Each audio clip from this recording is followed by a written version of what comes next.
single time. You can find me on Facebook and Instagram under the handle your_favorite_singer. Easy to remember, because aren't I just? I'm working on Instagram. I do post quite a bit on Facebook, and photographers put pictures and all kinds of stuff. So I think that you might enjoy it. I also post a lot about my dogs and my rescue cats, because all of us entertainers also have a crap ton of animals, right? So we're ready to start our next item, and I want to thank, first of all, the members of the Living History Museum group for their pre-show entertainment, for working so hard to present historically correct shows for you with the uniforms and everything else. They also have an amazing setup over in the corner over there. If you didn't see them this year and you come back next year, you should really go over and check them out. They have all kinds of things going on. Today, they're doing Christmas in July, so if you're jonesing for a little bit of Christmas, head on over there. They've still, I think, got their Christmas decorations up.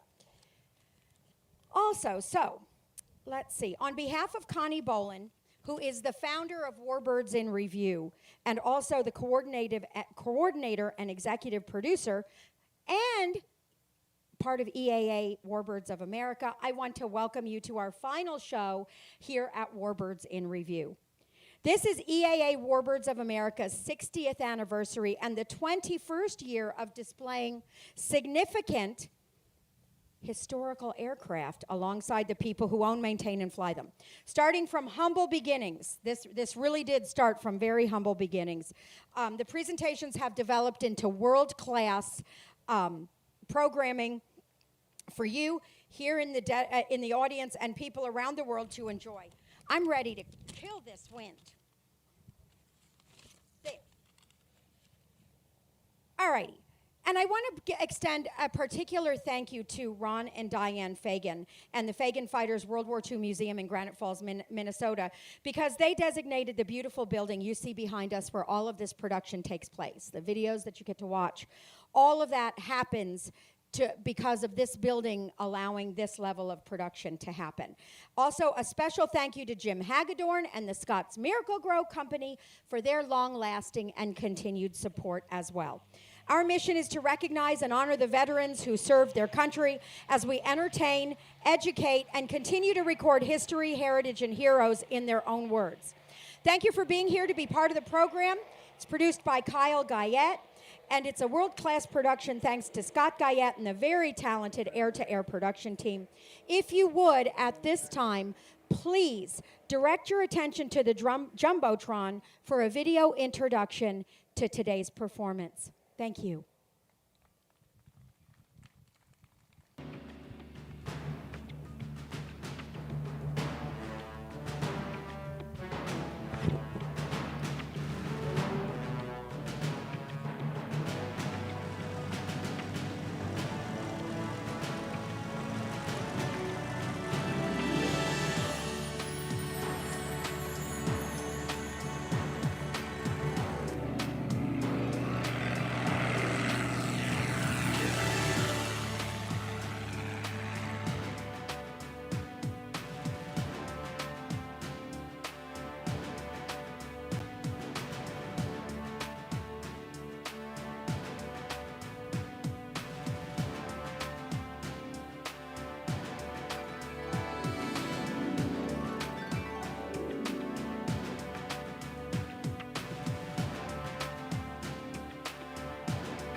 Military student pilots go through 3 stages of flight training: primary, basic, and advanced.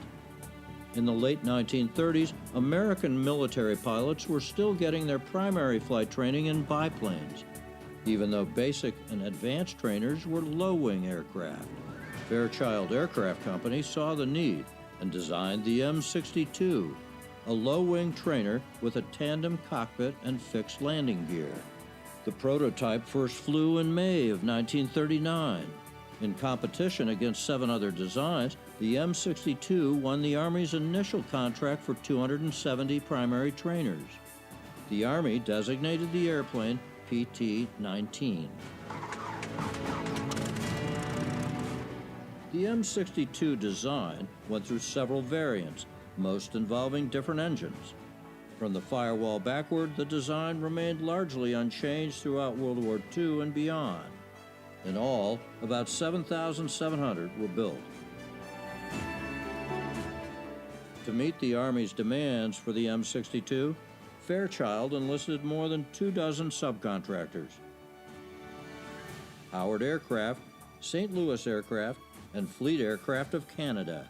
The last variant of the M62 design was the PT-26. Powered by the 200 horsepower Ranger engine, the PT-26 differed in the use of an enclosed canopy. It was built for export to Canada under the Lend-Lease program and later manufactured under license by Fleet Aircraft Company at Fort Erie, Ontario. British tradition was to name training aircraft after colleges. The AT-6 Texan became the British Harvard, and the PT-26 became the Cornell. The PT-26 was well suited to the task of primary training, which introduced raw recruits to flying. Some cadets called it kindergarten for pilots. The airplane was large, nearly the size of an AT-6 Texan. It was slightly underpowered with its 200 horsepower Ranger engine, but it was very responsive in pitch and yaw, and it was rated for aerobatics. The Ranger's narrow engine cowling gave good visibility over the nose. The front cockpit sat ahead of the wing for an excellent field of view. And the enclosed canopy was preferred in Canada's northern climate. The plane's widely spaced main landing gear and low center of gravity helped prevent ground loops. At around 60 miles per hour, were surprisingly soft. The PT-26 had a takeoff speed of 60 to 65 miles per hour and cruised at around 105. Overall, it was a very capable primary trainer. The biggest failing of the M62 design was its wooden wings. In the heat and humidity of Texas and Florida, rot and delamination were frequent problems. Up in Canada, the problem was less common. The PT-26 served as the RCAF's primary trainer from 1943 to 1952. A total of 1,727 PT-26s were built. Most succumbed to training accidents or wood rot. Around 75 are still flying.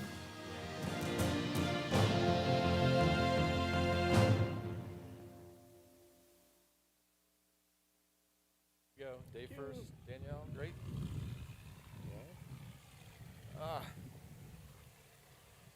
Morning, all. I'm Kevin Cordard with the CF Buckeye Wing. Is anybody complaining about the weather? Raise your hand, right? Kind of do that.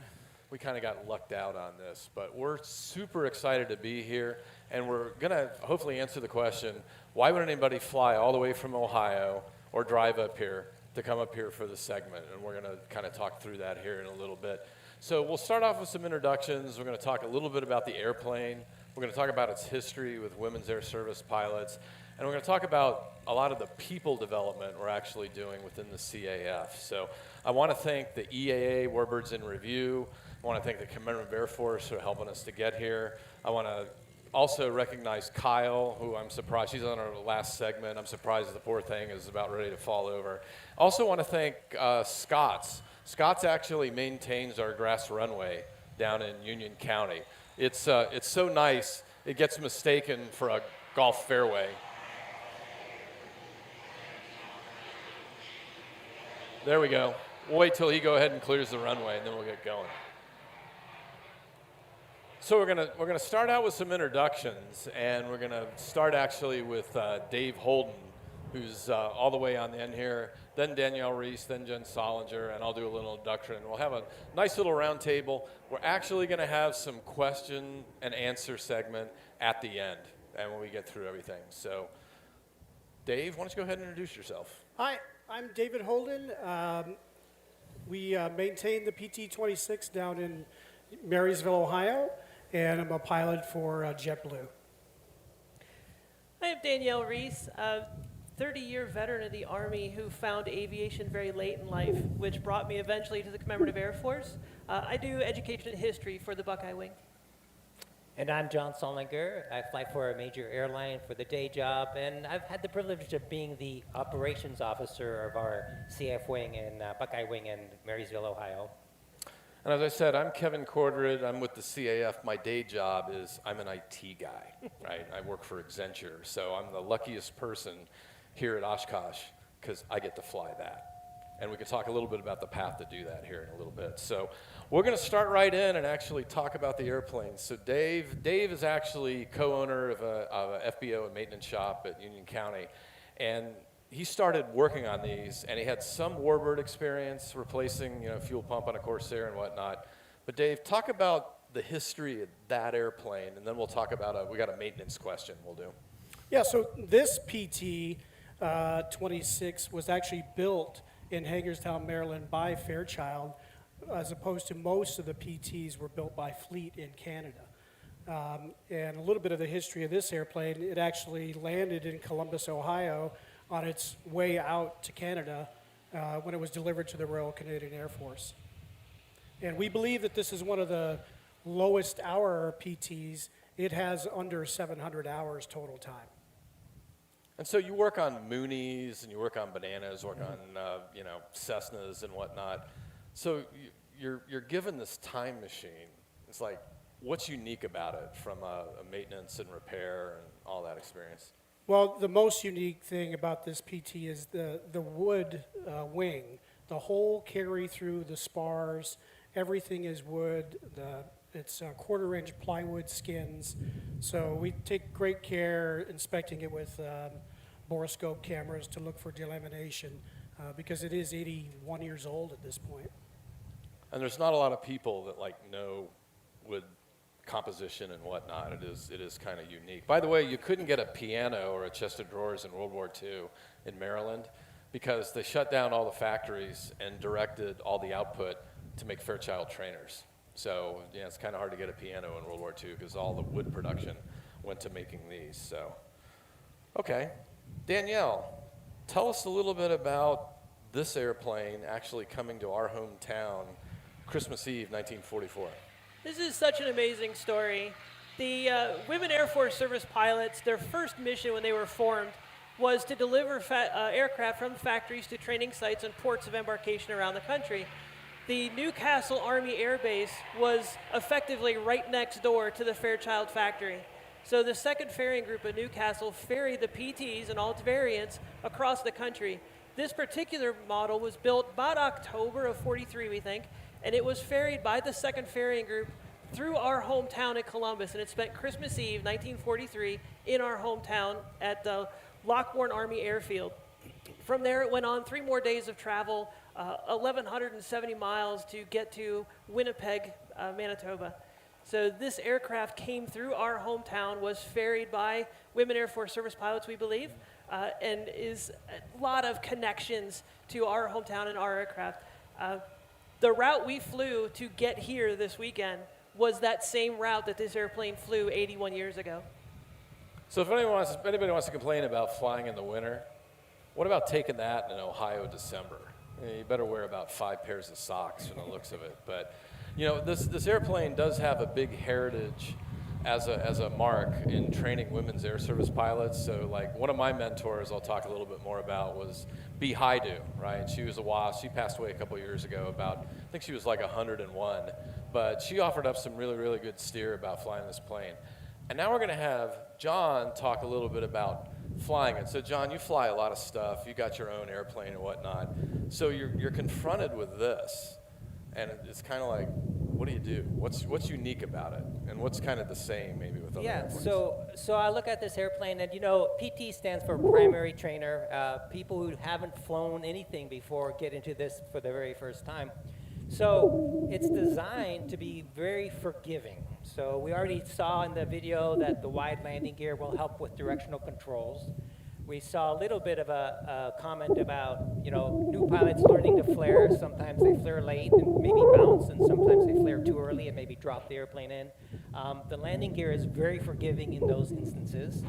And what's unique about the airplane is the degree in that it is forgiving, okay? So in another airplane, you might wind up with, an incident or something, but this airplane, to that degree, is really, really forgiving. The other thing about this airplane, the controls are well balanced and are all controlled by push rods. So that means there's really not a whole lot of play in the controls, and it flies very, very well. Extraordinarily well. I would say it's probably one of the better flying aircraft that I've flown. And then I guess another thing I would say is that we did mention about the 200 horsepower engine on the airplane. And so it's a big, heavy airplane. We think you'd have lots of power with the 200 horses, but really not so much. And as a pilot, you have to keep that in mind. You have to keep in mind that your climb rate really won't be that great. You have to plan ahead a little bit if you do have to go around. This airplane really won't climb very well, if at all, if you have the flaps extended. So some things to learn about that. I love the airplane. It's a great trainer, and I wish everybody had a chance to fly it. So we're going to shift over to Dave and actually have a maintenance question. By the way, does anyone know how you can tell if an airplane is a Warbird? It doesn't have cup holders, right? So if you look and you got cup holders, probably not a Warbird, right? So this doesn't have cup holders. Actually, R.T. Dixon, that flies Swamp Fox, we mentioned this. He goes, Kev, I was going to put a cup holder in the P-51, but after we talked, I'm not going to put one in because that would not make it a Warbird anymore. So, Dave, you had to repair a cylinder on this to let go, and it was kind of an interesting adventure to go out. It was kind of like a Raiders of the Lost Ark episode, right, or movie, to find the parts and actually change it. And then it was like, what's the documentation like, to work on these things? Well, one thing that's a really good resource is the 26 of these units that the CAF has. There's a lot of great resources, and folks have been working on these for years. So we tapped into that. Air Corps Library is another great resource for all the manuals. And we were fortunate that we found 6 overhauled cylinders from a gentleman out in California, and he wouldn't even ship them to us. He said, I'll drive them to you. We learned, John and I took the cylinders off and replaced them, and it's been running great ever since. So, well, I love the story about how we got the cylinders, because I was out there, our daughter was going to grad school at Cal State Long Beach, and I went out to see this fella, and he goes, where's Marysville, Ohio? I said, well, it's northwest of Columbus. He goes, is that near Dayton? I was like, no, it's not near Dayton. So the way he got from California to Ohio was one of those 1982 Rand McNally atlases. He didn't even have a GPS. He got it out, and he's looking at Kev, do I go this way, right? So he made it, right? He dropped off all the cylinders, and we got things going. So, but it was a unique experience when, Dave, you have a lot of high technology stuff. Is there anything in here kind of low tech that's kind of curious, maybe the concept of a wobble pump? I always love that. So talk about that. What's kind of a surprise? yeah, so if we lose the mechanical fuel pump on the back of the engine, there is a wobble pump. So it's a hand pump that you can pump to keep the engine running. So we keep close eye on that fuel pressure when we're flying it. Absolutely. One of my British colleagues down with Air Base Georgia in Atlanta, John, used to fly he was a maintenance fellow for British Airways. And he said when he first started working on Warbirds, everyone here know what a mag drop is? Mag drop, change the mags, kind of do that. He thought you actually dropped the magneto, and that got all the rust off of it and made it work better. So yeah, but John learned a lot. He does a lot of great stuff with PTs and whatnot. So Danielle, one of my all-time heroes is B. Haidu, right? And B was a WASP, and we had a lot of great conversations. She flew PT-19s, and I said, hey, B, give me a couple of tips about flying that, right? And she says, hold the stick like you're holding a bird, because this has control rods. You don't want to drink a lot of Pete's coffee before you go fly this thing, right? Because you're all over the sky. But the other thing she told me was, don't be like Ben Affleck in Pearl Harbor, doing this with the P-40. She said, you'll tear the wings off, Kev, so don't do that. But Danielle, why don't you talk about some of your research efforts to like find, a bit of the history around like the Women's Air Service pilots from Ohio? So the Women Air Force Service Pilots, the WASP, is a merger of two earlier programs. If you were here for the uniform program ahead of this, you heard that there were the Women's Auxiliary Ferrying Squadron and then the Women's Flight Training Detachment. Those were merged in late 43 to make the Women's Air Force Service Pilots. There were 25,000 women applied to that program. 1,800 were accepted into training, and only 1,074 graduated. The graduation rate was a little higher than the men's courses because the women all had to be pilots already. Towards the end of the course, they had to have a pilot's license and over 35 hours of flight time before they could even apply for the program. Even so, 25,000 women applied, only 18 were allowed in, 1,074 graduated, 38 died in training or in service for the little over 2 years of that program. The remainder were discharged in December of 44 as civilian employees of the government. They were not veterans. So there was no veterans benefits, no GI Bill, no life insurance, no health insurance, nothing. The whole program for them was self-funded. It wasn't until 1977 that they finally earned veteran status. So a number of the women died before they earned veteran status. And so in cooperation with the 99's Women's Aviation International and a few other agencies, we go around and find as many of their grave sites as we can.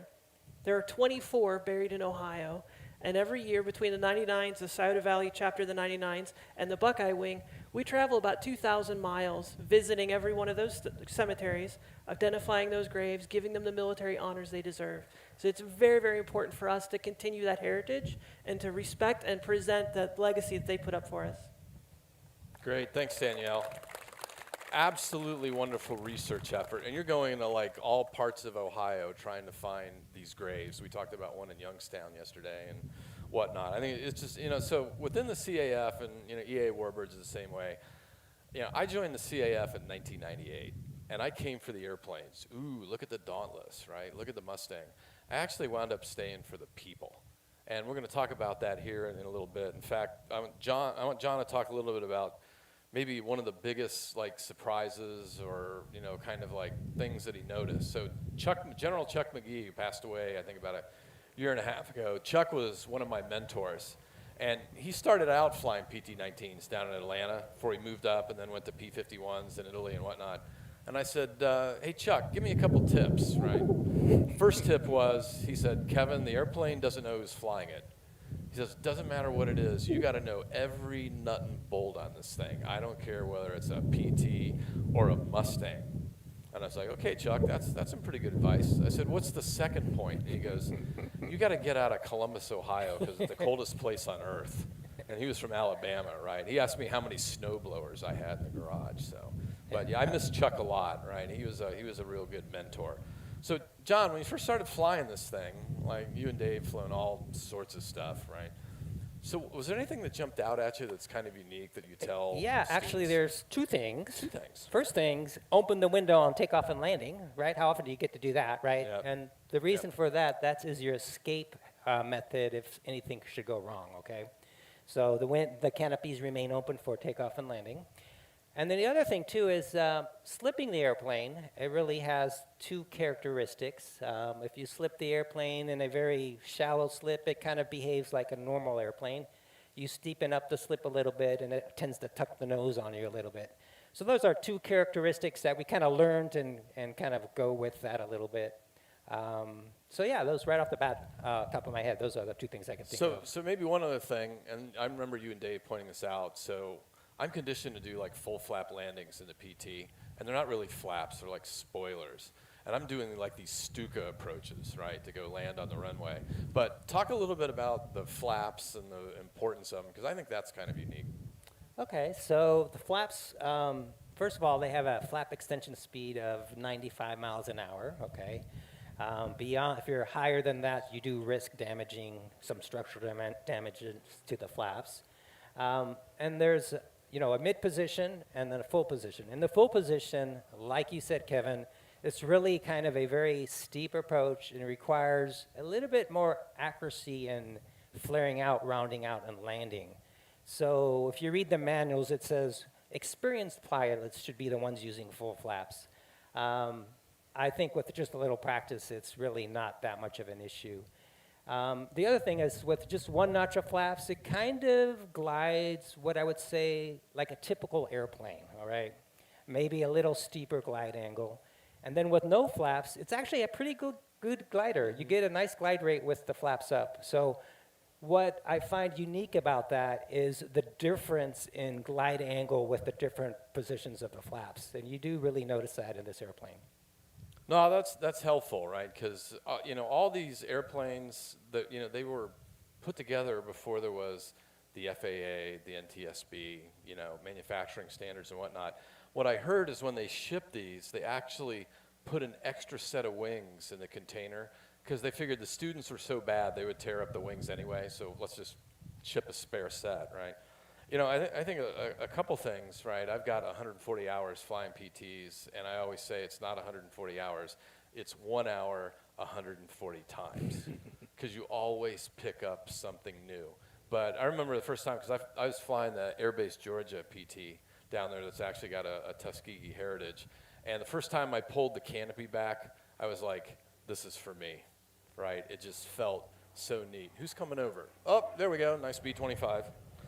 Okay, so Dave, we're gonna go like one more kind of maintenance item, and then we'll talk about people and have some Q&A and stuff.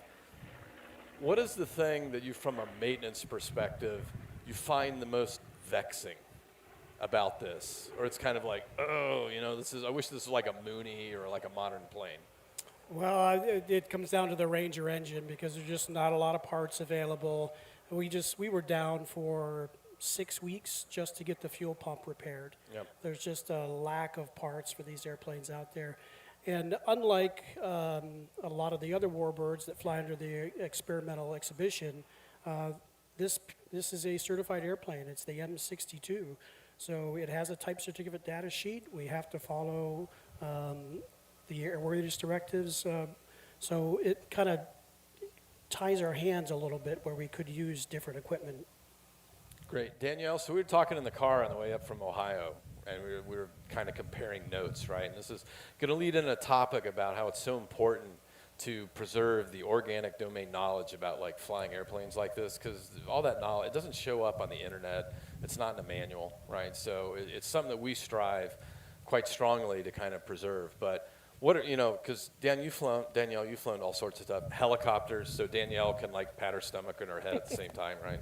She's a qualified helicopter pilot. So what struck you about this? You're kind of like, oh, that's neat. So very few of us get to fly these vintage Warbird airplanes. This is an incredibly special opportunity and a privilege. I have been very blessed in my life to fly a lot of different kinds of things. So helicopters, ultralights, home built, some old vintage planes, powered parachutes, all the different things. This is different than any other aircraft I've flown. Like remarkably different in its feel. Just the way it feels. If I could compare it to anything, it would be like a helicopter. Kevin calls it patting your head and rubbing your belly. Like there's a lot going on in a helicopter, but a helicopter is very pressure sensitive to all the things you do in that machine. It's about balance and feel and pressure sensitivity and anticipating how it's going to move. And it's kind of like it's like a dance with the machine where you're feeling it. This is the only other airplane I've flown, only other machine I've flown that feels that way. It listens to you, you feel it, it's gentle. When Kevin talked about hold it like a little bird, hold it like a little bird. It doesn't take much, but it is so responsive too. It is an absolute joy to fly this machine. Great, thanks Danielle. So John, you've taken this thing kind of all over. We've done some wonderful cross countries. In a PT, you take a big bottle of iced tea, by the way, because it's hot. And it only cruises at like 90 miles an hour. But what was your favorite kind of long distance cross country thing that you've done so far? Well, hands down, coming to Oshkosh, of course. Oshkosh, yeah, there you go. That's an easy Of question. course, yes. There we go. Yeah.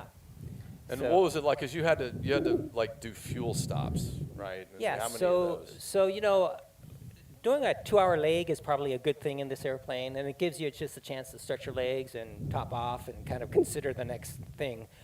With this particular airplane, it's very important to remain a VFR and not fly in the rain. So stopping every 200 miles or every 2 hours allows you a chance to kind of check the weather and make sure your plan is sticking together however you decide And to what do that. happens, and you and Dave can talk about this, what happens with rain and that lovely wooden prop? So we have some protection on it because we have a leading edge metal strip on it. But however, the prop will eventually delaminate. So flying in rain is generally a bad idea in wooden propellers. So I'm a digital guy by trade, right? I mean, that's all I do during the week, and this is kind of like my analog time.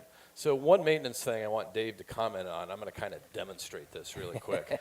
So back in the day, right, to tighten up this propeller nut, you had to put a bar through here. And then you had, what was it, somebody that weighed 150 pounds? Or so. The torque value is a 5-foot bar and a 5-foot bar. 180-pound man. Yeah. That's the torque value. And like trying to explain that to somebody, right? It's kind of like, okay, you got your electronic torque wrench on. No. It's a 150-pound person on a bar, and like that does it. So, but it is kind of full of surprises. So I really regret, due to my day job, I wasn't here for the Bud Anderson Memorial with Connie and everybody, because I did an event with Bud down in Atlanta, and I asked Bud the same question I asked Chuck and everybody else. I said, talk to me about this, because he flew PT-26s. He didn't fly PT-19s. And he said, Kev, you got to treat every plane like it's a P-51, right? Because you still have the fundamentals of altitude and speed and whatnot. Like it almost doesn't even matter. The other thing, and I've never mentioned this to a lot of people before, I have actually a secret item about Bud Anderson. He was a tremendous PowerPoint expert. He would quiz me, right? So I would talk about, Chuck, what's the difference between the B models and the D models? And he goes, yeah, they kind of flew the same, more guns than the D. But Kev, did I show you how I put videos in a PowerPoint, right? He was just a fountain of knowledge. I wanted to take him on a consulting engagement. And he was like, yeah, I'm ready to go. Just call me up, right? And at that moment, I kind of figured, there's a lot of great narrative around the airplanes.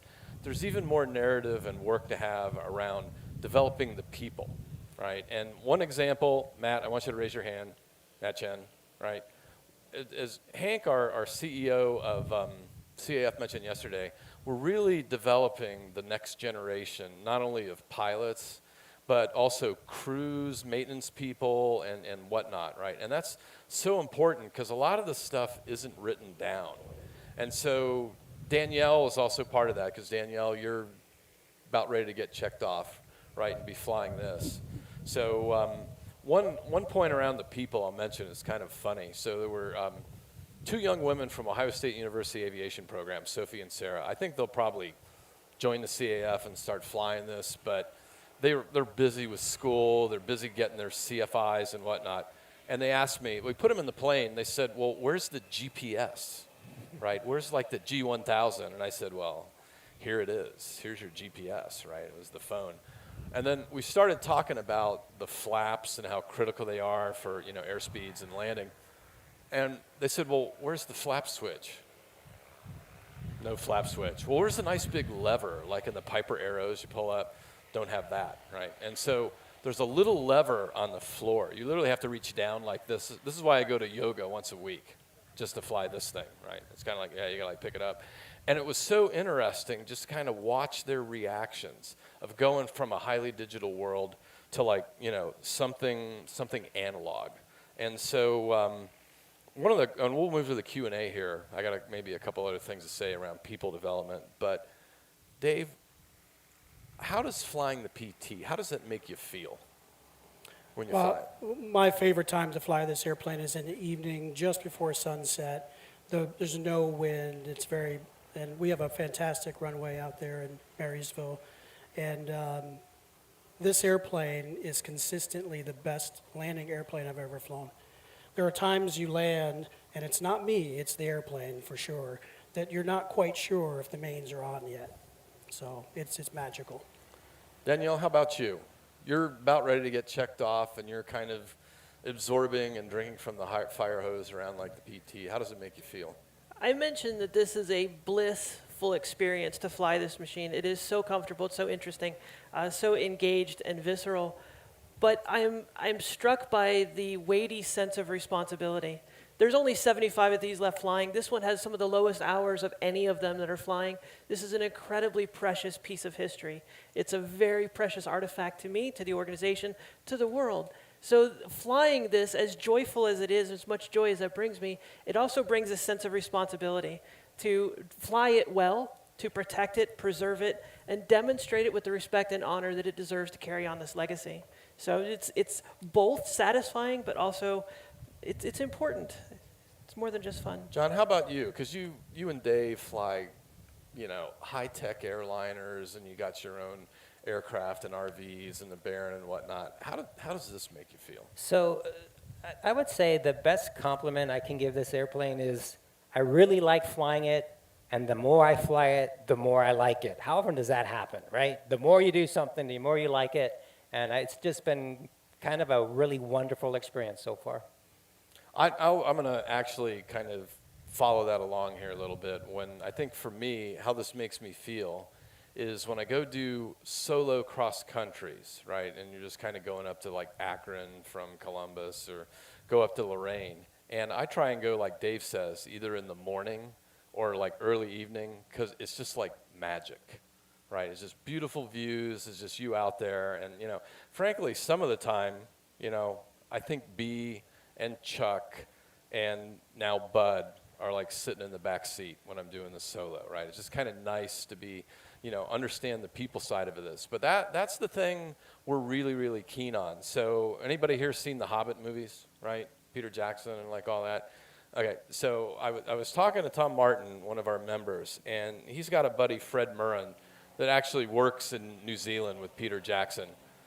We'll wait for, there goes somebody. Okay, great. And they're down there restoring Fokker triplanes. And it's interesting because Fred had an opportunity to talk to World War I pilots. And he said, I had a lot of time talking to pilots, but I really should have been talking to the mechanics. Because those are the folks that have the craftsmanship to help keep these things going. Now, technology being what it is, probably maybe in my lifetime, maybe afterwards, we're going to be able to laser print a P-51. Right, we're going to be able to remanufacture it. There's no more Rolls-Royce engine cores left, right? So we got to do something about that. But maybe we put a PT-6 turbine in them or something. But still, technology, has actually helped out all the Warbird community. But the one thing it hasn't done is captured all the domain knowledge, right, from like all the people that like had the experience flying these things. So I'm going to kind of end at least our narrative, and then we'll go to Q&A.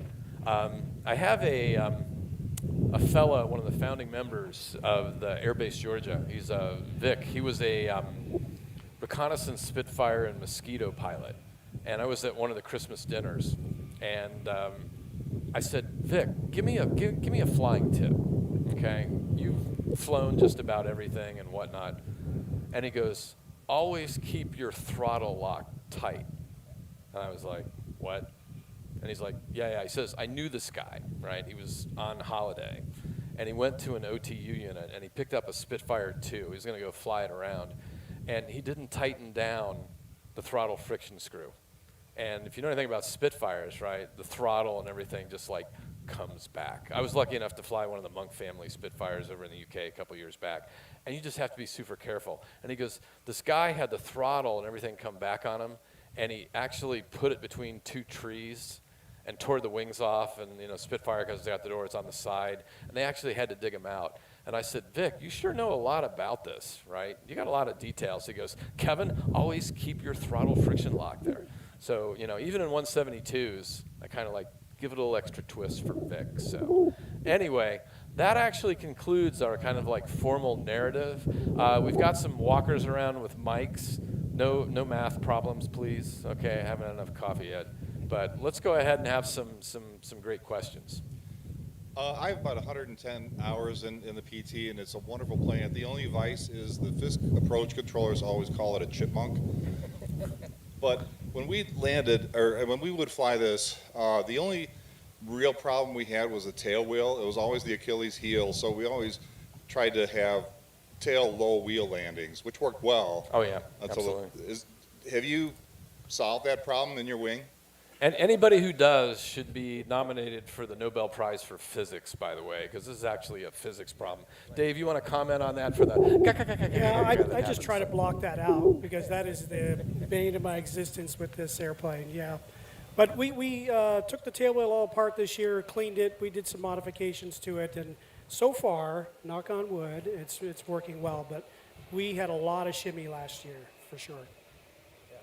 It can get to the point where the whole, and I've had this down in Georgia, where the whole instrument panel shakes, right? And you can't even see the instruments. You go, okay, this is bad. Probably the number one remedy for this, because there's some folks thinking about having a lockable tail wheel and all that. The easiest way to get by tail wheel shimmy in this airplane is to land on the grass, right? Because it just sighs. It kind of goes, and just lands. So that's a really great question. That is a functional design flaw in this airplane. So if you get a chance tonight, go out to YouTube, look up World War II acrobatic training, right? They got, I'll say kids, probably about 19, 20, and they're out doing acrobatics, but they're all taking off dirt squares. There's no runway, right? So that's a little bit of a modern problem with the PTs. So other questions? Yeah, my name is Christian. Thank you for the presentation and everything that you guys do to preserve these aircraft. So I'm a pilot and an Air Force veteran, and I was wondering how I could get involved in the CAF. And I'm more based out of the Waukesha, Wisconsin area, but was curious to learn more. You want me to take that one? Okay. So 1998, I'm at this event in Atlanta, and my wife says they had the B-17 there and like everything else, and she goes, if you don't join the CAF, or it would be EA, Warbirds, or what have you, you're going to regret it for the rest of your life. And thanks to her, she got me going, right? So I would say hit commemorativeairforce.org. You can join. They have, it's an absolutely horrific, like $24 a month, right? And there's just so many benefits. And again, it's the people, right? So if anybody wants to have an exercise or weight loss program, go work on Warbirds in July in Houston. So it's a great way, right? You just sweat all the bad stuff out of you. But best thing is to hit a website, find a unit near you, and then you'll start to develop the network, right? And actually, one advantage, if anyone here has any experience in Spitfires? Raise your hand if you do. Maybe, maybe not. So my daughter was going to school over in the UK, and I wanted to go fly, right, the MJ627 over at Biggin. And I called up one of our members over there who was actually in the UK, and I said, Alex, I'd love to go out and do this. And he's like, let me call somebody. So 10 minutes later, he calls me back. He goes, be at Biggin Hill Saturday at 10 a.m. I was like, okay, that's a benefit, right, being able to do that. But, yeah, it's a wonderful organization. I think Hank said we got like 175 aircraft now. But when you join, the best thing about it is, be enamored of the planes and the machinery and the analog nature of it. But the people is actually the best part. So that's a really, really great question. Other questions, comments, reactions? Yeah, hi. I'm a student at Ohio State University, as well as Sarah. We're Sarah and Sophia. How's it going? We toured down in Marysville and saw the PT and honestly fell in love with it. We've only heard good things from Danny, Kevin, Christine back home. And I wanted to ask Danny, how did you get involved with the Wasps and how did they kind of capture your heart? Because I know that you have so much devotion for them and just their legacy and keeping it alive and well. Thank you so much. It's the Commemorative Air Force that got me into this. I was one of many, many Americans who didn't even know that that program existed. I grew up not hearing anything about it. When I came to the unit, I knew they had a World War II airplane, and I wanted to fly one. So I found them, joined the unit, and it's like, well, by the way, this new thing about our plane. And so that's how I got introduced to it. And so it just one thing led to another, and the story fascinates me. The conversion of some historical narrative or the dates and things that we get in school to actual human stories about actual human people that did things. And finding that so many of those human stories were right here in our own hometown and in our state. And there are those stories in every state. So finding that story, finding your personal connection, makes it more than just flying cool airplanes. It's so much more than that. It's understanding the complexity of our own history and then carrying that complexity forward and continuing that legend. So thank you very much for I'm that. going to build upon that for a little bit. That's great, Danielle. But our kind of latent definition of success is to have both of you in that going to an event and I hand you iced teas right after you land, right? So that's the thing. We're on, if you're a software person, we're on version 7.0 of Warbird pilots, right? So we want to try and pass on as much as we can. And then, you know, when both of you fly this, you're probably going to have like B. Haidu looking down on you, taking care of things. So other questions? I think maybe we had one all the way up at the top. Yes, Pete Washburn, Windy City Soaring. I was curious, how does the PT handle crosswinds? And as a follow-on, what's your flap configuration for breezy crosswinds? John, go ahead. That's actually a great question. So flaps up landing are the thing to do in a strong crosswind. So, and a wheel landing, I would add, okay? Wheel landing with the flaps up work very well. And it actually does really well in the crosswind. So even a strong crosswind will do quite well. So. I think the other thing, if it is gusting to 23, probably stay in the FBO and drink some coffee, right? Because it's usually gusting to 23. It's always like gusting to 28 and you know, stuff. kind of remember, it is a museum piece. You know, you want to use some discretion on when you go fly. So that's true. No, that's a great question. It's a bit of a workout, but grass runways always help too. Yeah. So, other questions, commentary, narrative? We got somebody kind of up here in the back. From a maintenance perspective, I was curious about any special procedures to maintain the wooden wings, especially through the seasons in Ohio. Yeah, so the biggest thing is we borescope. There's several holes down through the lower portion of the wing, and we take a lot of care looking for cracks and delamination. And we're fortunate with this airplane. It was restored in the 80s, and you know, we just pay a lot of attention to it, but we, you know, try to keep it inside. You know, if it's raining, we're not going to go fly. So, like Danielle said, it is a museum piece, and we have to treat it like that. So if you have any good woodworking skills or building pianos, we'd like to talk to you, because that's kind of what this airplane's made about. Other kind of questions, commentary? You're going to have one from down. Got one all the way down there. We did have Jim Gorman, who was a World War II veteran. He flew C-47s, then flew Mustangs. And I flew up. It's actually on the Jumbotron, like the picture of me and Jim. And I said, hey, Jim, well, you flew PTs to start in Missouri. What can you tell me about PTs? And he just sat there and just thought for like about a minute. And he looked at me and he said, be careful.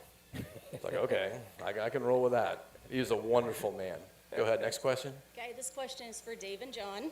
You guys fly aircraft that are very fast on a regular basis. Go ahead, let's start that over. I said Dave and John fly aircraft on a regular basis that have a lot of speed. And now you have the opportunity to fly the PT that is quite slow. Was there kind of a big learning curve in going from something fast all the time to something that's a little slower? Well, I'll go on that one. It's really not the speed. For me in this airplane, it's very heavy. This airplane weighs 2,700 pounds loaded, and it only has 200 horsepower. So it's very tricky, and you plan everything, your departure. One thing that we talked about, when you plan across country, I plan it from airport to airport. And we're blessed in this country to have an airport every 20 miles, it seems like. But just in case something happens, you know, you've got a place to set it back down. So I'm going to build upon that a little bit, okay? Because when I'm in the UK or in the US, I always try and talk to Warbird pilots, right? Because they always have some interesting insights on this. And, you know, two things I can kind of offer up. One is, anybody here like the Pure Leaf iced tea? Love that stuff, right? There we go, right there. That's like the official CAF Buckeye Wing drink. That and Oreos, right? You have to have Oreos, right? But, you know, it doesn't go that fast. So it's good to take a Pure Leaf iced tea and freeze it in the freezer, right? And then by the time you get to where you're going, it's unfrozen and you can do this. I think the other thing is you get a little bit older, for those of us, have to go to the bathroom and whatnot. There's a colleague of ours has a museum south of where we are, and Tim told me he only flies on like one tank. He says, because that's about as far as I can go before I have to go to the bathroom, right? So he doesn't even like swap tanks, right? He's left tank the whole way and then he like stops, so. Yeah. Go ahead, Danielle. For folks who get into aviation because you love flying, this is the kind of flying we love to do. It's low, it's slow, you feel it, you can smell the air. You're not in a hurry to get anywhere, you're not going to get anywhere in a hurry. But it's a pleasure to just fly, to be off the ground. This is what drew me to the unit. I love ultralights, powered parachutes, helicopters, because you're low in the world playing.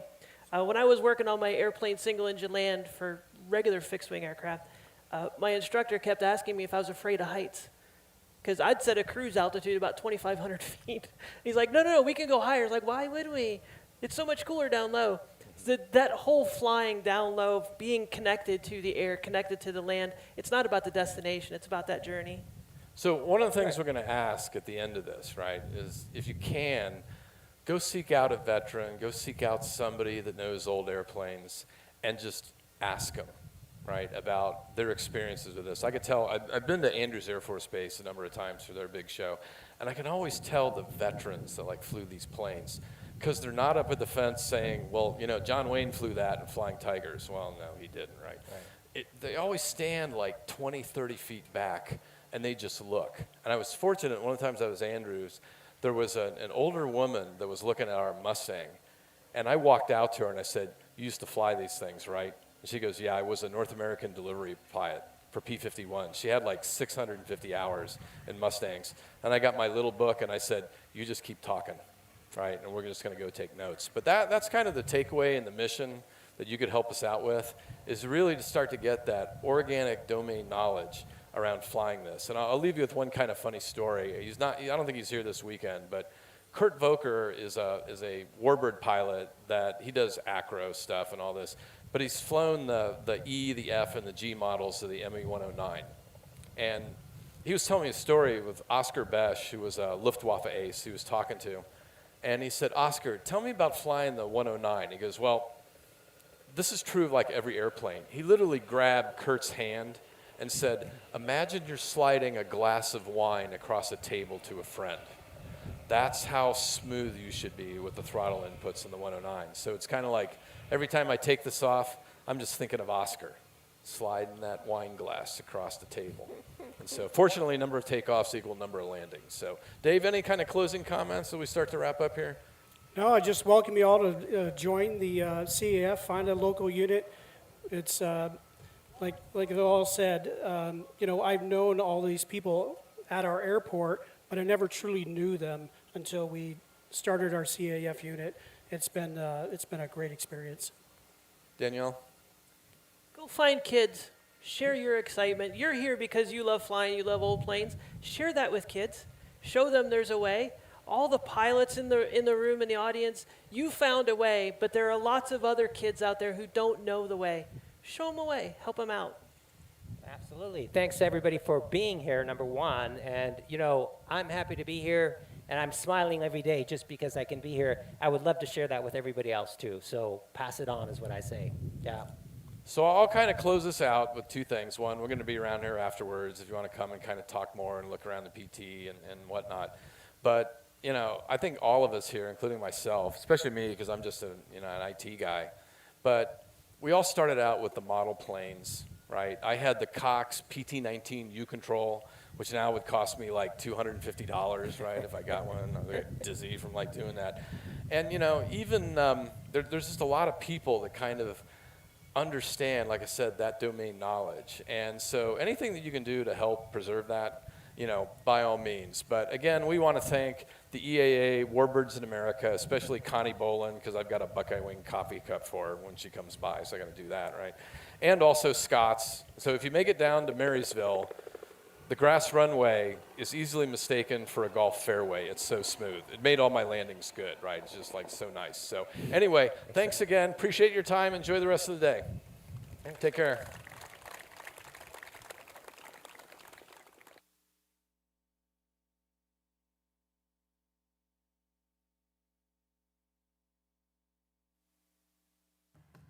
were made for grass, made to feel the joy of each and every blade. Between our toes, across our backs, to run over its hills, marvel at its beauty, and find comfort in its stillness. We were made for grass. It's where we battled and celebrated, built monuments, grew families, forged memories, and pushed ourselves farther than ever before. We were made for grass, to care for, nurture, and cultivate. We've always made sure to have a patch of our own, because there's no greater feeling than being on the grass. Except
off all by itself. It does it itself. Okay? Yeah, you're right there with me though.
every time I open the hangar door to go flying, I realize that I'm one of the lucky guys doing something that I dreamt of as a kid.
Beautiful restoration, again, the newer acquisitions taking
Introducing the AV 2.1 fixed wing helmet. Lighter, stronger, breathable. Feel the difference with a 21% lighter build, an improved center of gravity by 22%, and a 2.6 degree wider field of view. Subjected and passed 53 environmental tests, including wind blast, sled, and impact testing. This helmet is engineered for the skies. It combines the resilience of carbon fiber with an ergonomic design to offer optimal lightweight durability and protection. Innovative features include an impact liner consisting of a skeleton EPS frame with 7 Koroyd inserts for superior cooling and impact absorption. An adjustable fit system that securely cradles your occipital increases helmet stability. Showcasing our airflow comfort liner, equipped with moisture-wicking technology and plush padding for exceptional comfort. Customize your helmet using the magnetic dual visor system. This system includes an easy-to-remove inner visor and a magnetic outer visor, available in 6 color options for crystal clear visibility. Achieve perfect audio clarity and function with industry-leading active noise reduction communication systems. Upgrade your flying experience with state-of-the-art protection, superior comfort, and advanced features. Fly with the future of aerial technology. The AV 2.1 fixed-wing helmet.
I guess I was fairly apprehensive the whole time that I was flying in combat. And I guess there's good reason to feel that way. I'm there to cause a lot of damage and a lot of harm, and therefore they would like to damage me. And I was 25 years old at that time.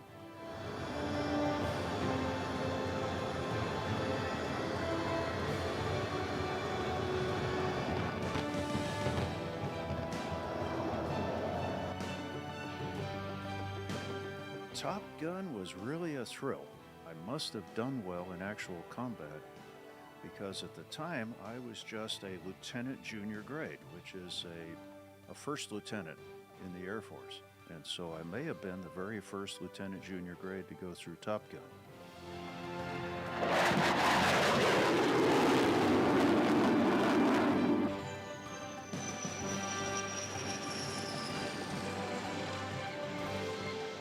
That was the dream of a lifetime come true. I had wanted to be an aeronautical engineer and a test pilot just like my dad from the time I was 10 years old.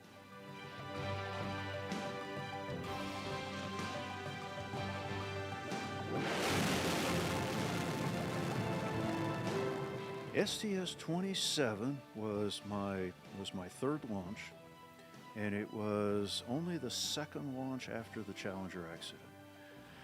Well, I will never forget, we maneuvered the arm, and Mike Mullane was my arm operator, so he moved the arm over there, and we brought up the television image of the right wing, and I looked at what I was seeing, and I said to myself, we are going to die.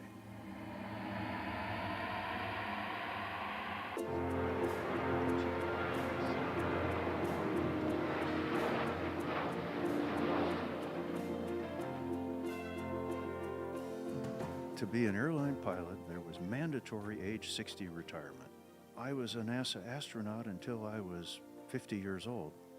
And so I looked at the situation, and I had known a number of Southwest airline pilots. And they were just like me. They were flying because they loved to fly.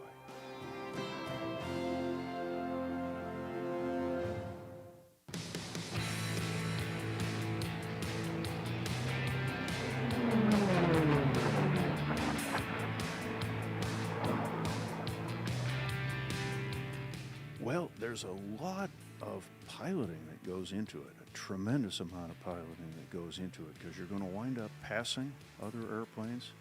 You're going to get in a duel with another airplane that's fairly closely matched. So there's a ton of satisfaction from doing that. And hey, let's just talk about the racing itself. It's fun to fly low, but it's dangerous.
About a year ago, I met a gentleman called Walt Fricke, and they had a program called Veterans Airlift Command. And what the purpose of Veterans Airlift Command is predominantly hauling post 9/11 vets with severe bodily injury, post-traumatic stress issues, things like that. I was a helicopter pilot and was flying gunships when I got wounded. We were leading a gun team, and they were making a combat assault. The slicks are inbound with the troops, and when he fired the rockets, one of the rockets exploded coming out of the tube, and the shrapnel from the rocket took my foot, severed my foot, except for the Achilles tendon. My foot flipped up, and I grabbed my knee, and my foot flipped up and landed backwards in my lap. And then my crew chief, who had also taken shrapnel in the chest, unpinned the seat, laid it down, pulled off his belt, and put a tourniquet on my leg, like a count of 1, 2, 3. And he saved my leg. I spent 6 months in a hospital when I got back from Vietnam, a long way from home. And it was a while before my family could gather the resources to come and see me. And then during that period of time, I was very anxious. I was losing weight, and maybe PTSD and concern about how they'd view me with a busted up body, had a leg that we thought I was going to lose, and so that 6 weeks stayed with me. When I retired, I had an airplane, and I thought, I can solve that problem for somebody. And I thought, well, I'll start this transportation service for combat wounded with my airplane. And a friend of mine challenged me and said, you can't keep this idea to yourself. It's, you need to create a national network and do this, and with your connections and that sort of thing, you could probably succeed, in which we have. We have 2,500 volunteers that fly for us, and very few people fly only one mission. Once they do it, they sign up to do more. There are lifetime friendships created out of the flights. It changes their lives.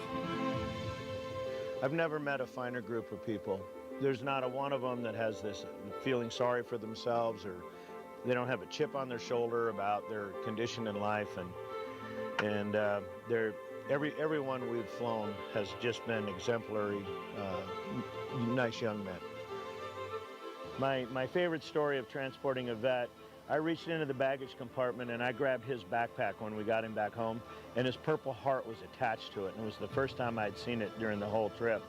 And I handed it to him, almost with tears in my eyes, and the young man set the backpack down and gave me a hug and said, Mr. Holt, I never in a million years would have believed I would have flown in a private jet, much less be able to sit in the front right seat on both legs. And he was so appreciative. It humbled me because he's thanking me for thanking him. We're high on compassion and low on red tape was my beginning mantra, that we're going to build this so that it's easy for them to access, easy for our pilots to access. So we want a very simple, low overhead, clean, effective operation. I traveled to Walter Reed Brooke Army Medical Center, the major touch home points hospitals, and walked the halls and met the families and the guys in their beds and said, when you get ready to go home, you call us, because you don't need to go through fly commercial and go through the TSA and with a wheelchair or prosthetics or a traumatic brain injury or burn victim. They don't need to be hassled by the security if we've got somebody that's willing to fly them, which we do.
flying, keep 'em in the sky, keep 'em flying, hitting hard and high on every lip, the fervent cry, keep 'em flying.